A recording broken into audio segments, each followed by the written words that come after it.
जैसा कि आपको मालूम है कि कोरोना काल चल रहा है, जिससे आपकी कंटिन्यू स्टडी में व्यवधान उत्पन्न हुआ है, तो हम आप तक ऑनलाइन क्लासेस के जरिए आपको आपकी पढ़ाई को कंटिन्यू बनाए रखने के लिए ऑनलाइन क्लासेस की सुविधा पहुंचाएंगे। तो आज हम बात करेंगे क्लास 9th एंड 10th की इंग्लिश ग्रामर की।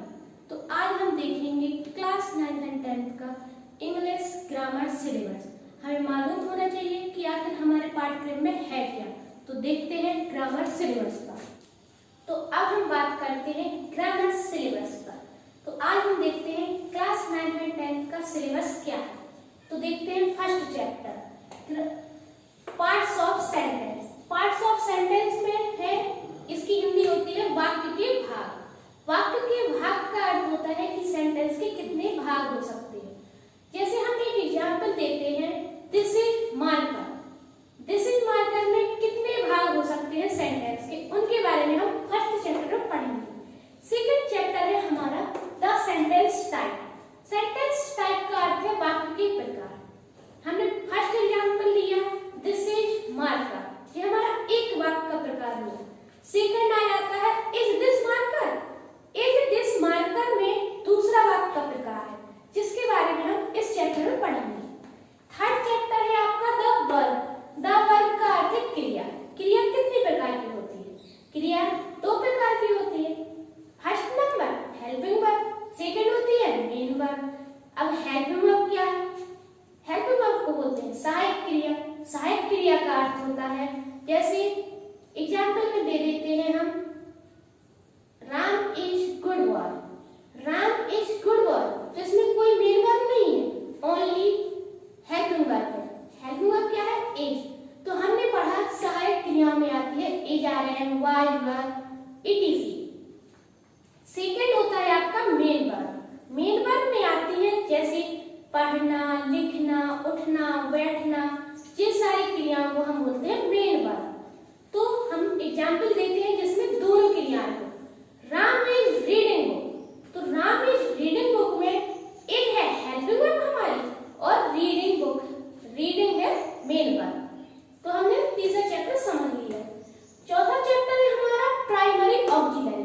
प्राइमरी ऑक्सिलरी क्या होती है? पहली बार सुना होगा 9th वालों ने, तो 10th वाले तो एक बार क्रॉस कर चुके हैं, पर 9th वालों ने तो पहली बार सुना है। तो प्राइमरी ऑक्सिलरी, ऑक्सिलरी मतलब प्राथमिक सहायक क्रिया। प्राथमिक सहायक क्रियाओं का अर्थ होता है सिंपल हेल्पिंग वर्ब। ऐसी हेल्पिंग वर्ब जिनका यूज हम टेंसों में करते हैं। टेंसों में हम सिंपल हेल्पिंग वर्बों का यूज करते हैं, जो बेसिकली सुनी रहती हैं, जैसे वी, हैव, डू। अब 9th वाले सोचेंगे ये वी क्या है, तो वी में आ जाता है हमारा is, are, am, was, were. Have में आ जाता है हैज, हैड। डू में आता है हमारा डू, डन, डिड। तो हमने यहाँ पे जाना प्राथमिक सहायक क्रिया। तो हम 5 नंबर देखते हैं मॉडल ऑक्सिलरी। मॉडल ऑक्सिलरी का अर्थ होता है आधुनिक क्रिया। आधुनिक क्रियाएं वो क्रियाएं होती है जिनका यूज हम डेली स्पीकिंग इंग्लिश में कर लेते हैं, जैसे can, may, might, could, will, said, etc। ये पूरी 13 होती हैं, जिनके बारे में हम पढ़ेंगे इसके चैप्टर में। तो ये वो क्रियाएं होती हैं जिनके साथ टेंस की ओनली फर्स्ट फॉर्म आती है। जैसे हम टेंस को पढ़ते हैं तो उसमें कई फॉर्म आती है, पर इसमें एक नियम लागू है कि इसमें वर्ब की ओनली फर्स्ट फॉर्म आएगी, not second and third, only first form. तो ये है मॉडल ऑक्सिलरी। हम इसमें एक एग्जांपल भी ट्राई कर सकते हैं, जैसे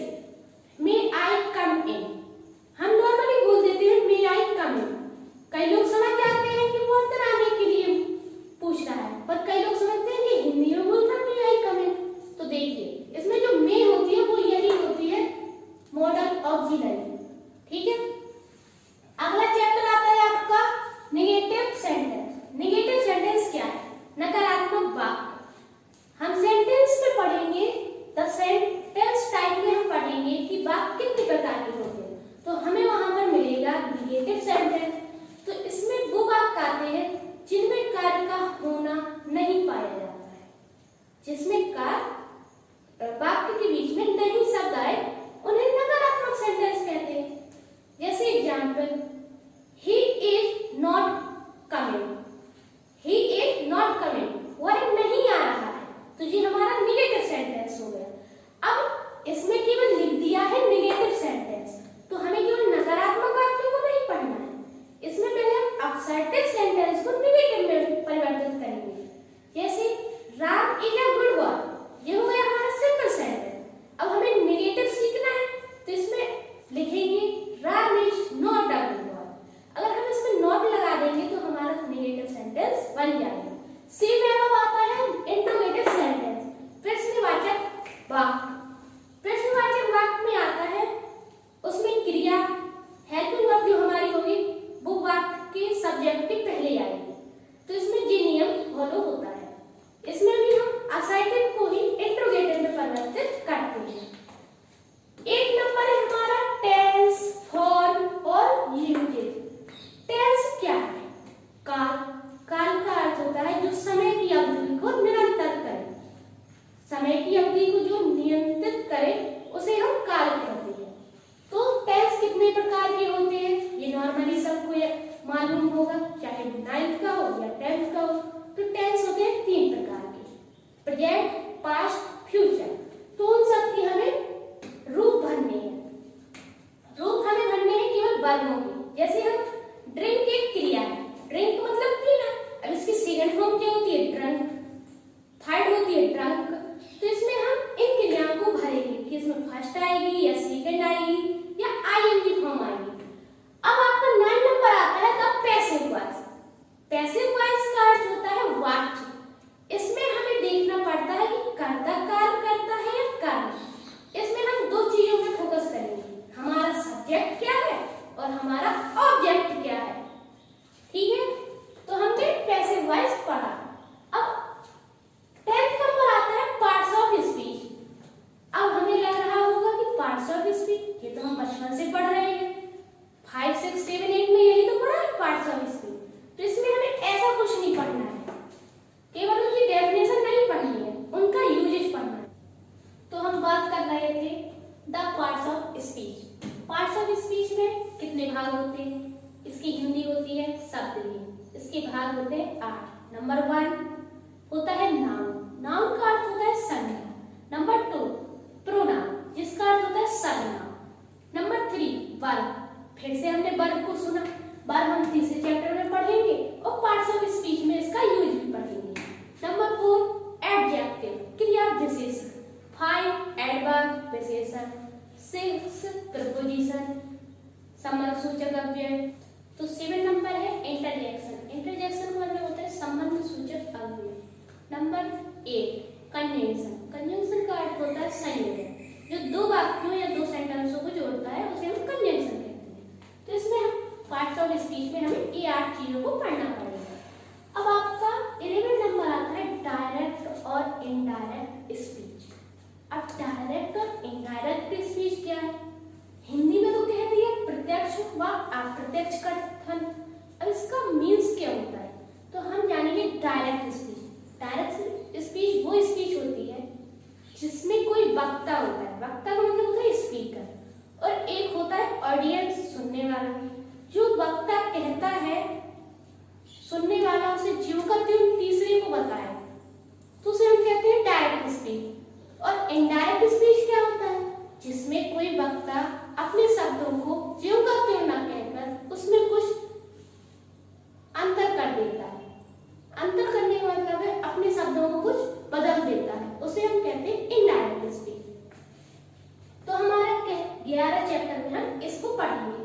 अब ये हम कैसे चेंज करेंगे ये सब हम इसके कॉन्सेप्ट में क्लियर करेंगे। नंबर 12 है हमारा वर्ड फॉर्मेशन। वर्ड फॉर्मेशन का जो होता है शब्दों का रूपांतरण या शब्द रूप। शब्दों का रूपांतरण कैसे? जैसे हमें कोई सेंटेंस दिया होगा, उसमें हम कुछ अपने शब्द जोड़ेंगे, कुछ उसमें दिए रहेंगे, तो ऐसा होता है शब्द रूपांतरण। तो जिसमें हमें कोई कंजंक्शन की भी जरूरत हो सकती है, जिसका हम यूज करके उनको फुलअप कर देंगे। नंबर 30 जिसका अर्थ है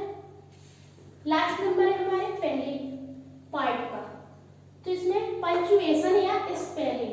पंक्चुएशन का अर्थ होता है विराम चिन्ह। हमने हिंदी में तो पढ़े हैं विराम चिन्ह, अब इंग्लिश में क्या होते हैं? तो इनके हम डैश में लिख सकते हैं, विराम चिन्ह में फुल स्टॉप, सेमीकोलन,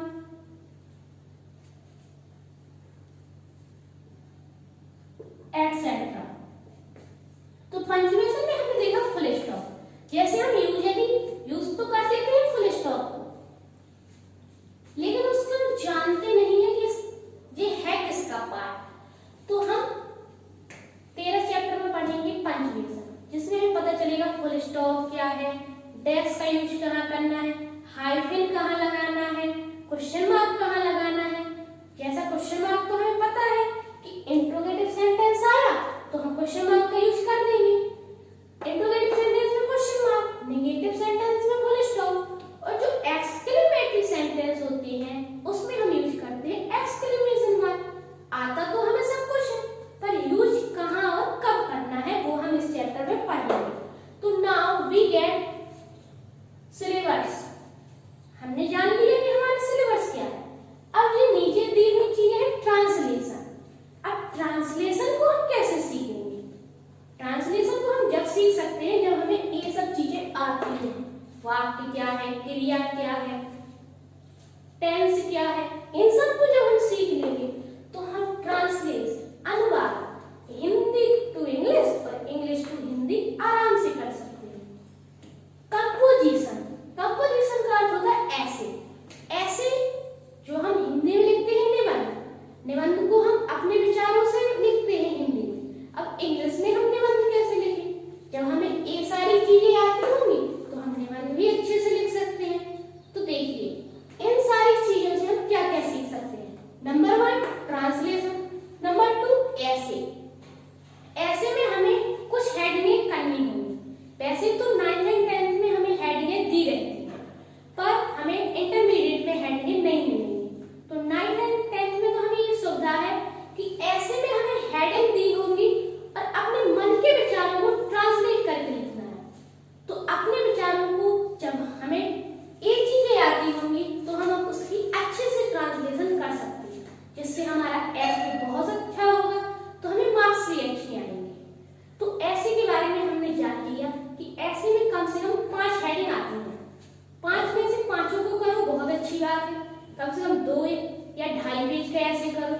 नहीं ज्यादा आता है तो 1.5 पेज से कम तो करो ना, जिससे आपको कम से कम 4 मार्क्स जरूर मिलेंगे। लास्ट है आपका लेटर राइटिंग। लेटर राइटिंग और एप्लीकेशन, पत्र व प्रार्थना पत्र लेखन। अब लेटर को हम कैसे टाइप करें, इससे हमें आना चाहिए। एप्लीकेशन तो हम नॉर्मली लगा देते हैं, जैसे स्कूल में कभी ना कभी तो एप्लीकेशन हम देते हैं, तो हमें एप्लीकेशन लिख के तो बनता है, पर लेटर को कैसे लिखें ये हम सारा कॉन्सेप्ट इनसे ही सीखेंगे। जो हमारी ये 13 चीजें हैं ये हमारी सबसे बेसिक चीजें हैं, जिससे हम ट्रांसलेशन, कंपोजिशन, ऐसे और एप्लीकेशन, लेटर राइटिंग सीख सकते हैं। तो हमें ज्यादातर फोकस करना है इन 13 चीजों पर, तो हम ये चीजें अपने आप खुद ब खुद सीख जाएंगे। अब आपका लास्ट नंबर है अनसीन रीडर। अनसीन रीडर, उसका नाम ही है अपठित गद्यांश। अब अपठित गद्यांश क्या होता है?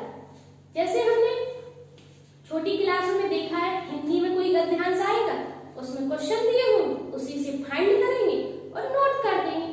सेम अब इंग्लिश में होता है, हम एक पैसेज देंगे, पैसेज को हम अच्छे से 2 मिनट ध्यानपूर्वक पढ़ेंगे, उनके क्वेश्चनों को समझेंगे, फिर उनका आंसर देंगे। तो अब हमें पता तो होना चाहिए कि जो क्वेश्चन है उनके नंबर क्या है, उनमें हमें कितने नंबर मिलेंगे, कितना लिखना पड़ेगा, ये सब हम इन सब से ही सीखेंगे। हम कुछ अनसीन के क्वेश्चन अपने मन से भी दे सकते हैं आंसर, और नहीं आते हैं तो पैसेज तो हमें दिया गया है, तो हम जानेंगे कि आखिर हमें मार्क्स कितने मिलेंगे। तो ये आपका जितना भी फर्स्ट पार्ट है जिसे हमने डिवाइड कर दिया है, इसमें हमें मिलेगा 15 मार्क्स। इसमें हमें मिलेगा मॉडल पेपर तैयार करके देंगे तो उसमें आपको पता चल जाएगा। बेसिकली इनमें ज्यादातर में कुछ चीजें आती हैं, कुछ नहीं आती हैं, लेकिन सीखनी सारी पड़ेंगी। अब ट्रांसलेशन हमारी हो जाती है 4 मार्क्स की, और कंपोजिशन ऐसे हमारा होता है 6 मार्क्स का। लेटर हमारा होता है 4 मार्क्स का। और अनसीन पैसेज में हमें 2 क्वेश्चन देंगे, एक होता है 3 नंबर का और दोनों होते हैं 6 नंबर के। तो इस प्रकार से हमारे टोटल मार्क्स हो जाते हैं 35। ये पूरा 35 नंबर का सिलेबस होता है। तो बस हमने सीख ली इतनी इंग्लिश। अब हमें क्या करने लगेगा? अगर हमें ऐसा आता है तो इंग्लिश सीखने में हमें कोई प्रॉब्लम नहीं होगी। जैसे ही हम विचार करेंगे वैसे ही उनका ट्रांसलेशन कर लेंगे। अगर हमें एक चीजें आती है तो इंग्लिश में कुछ ज्यादा हार्ड नहीं होता है। जैसे हम हिंदी में पढ़ते हैं वैसे ही हमें इंग्लिश में पढ़ना है। जैसे हम हिंदी में डायरेक्ट बोल देते हैं, पैसेज को पढ़ लेते हैं, सेम है वो इंग्लिश में हम पैसेज पढ़ेंगे, उसका ट्रांसलेशन करेंगे, उसे इंग्लिश टू हिंदी बनाएंगे, और स्टोरी बनानी है तो इंग्लिश टू हिंदी करेंगे। जैसे हम पढ़ते हैं, बोलते हैं, लिखते हैं, इंग्लिश का यूज करेंगे तो इंग्लिश बनने लगेगी। हिंदी हमारी मातृभाषा है तो हमें भी बनती है, पर इंग्लिश तो उससे भी ज्यादा सिंपल है।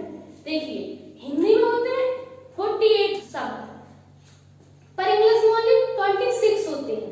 तो हिंदी कठिन होती है कि इंग्लिश? नॉर्मली चीज हिंदी कठिन होती है और इंग्लिश सिंपल होती है।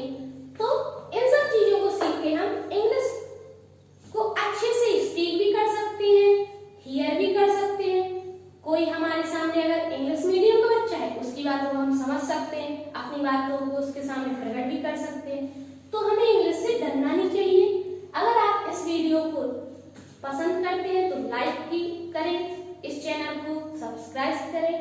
विद्या मंदिर क्लासेस के नाम से ये चैनल है, जिसे आप सब्सक्राइब करें, जिससे आपको यह अच्छी वीडियो मिलती रहेंगी। Okay, thank you.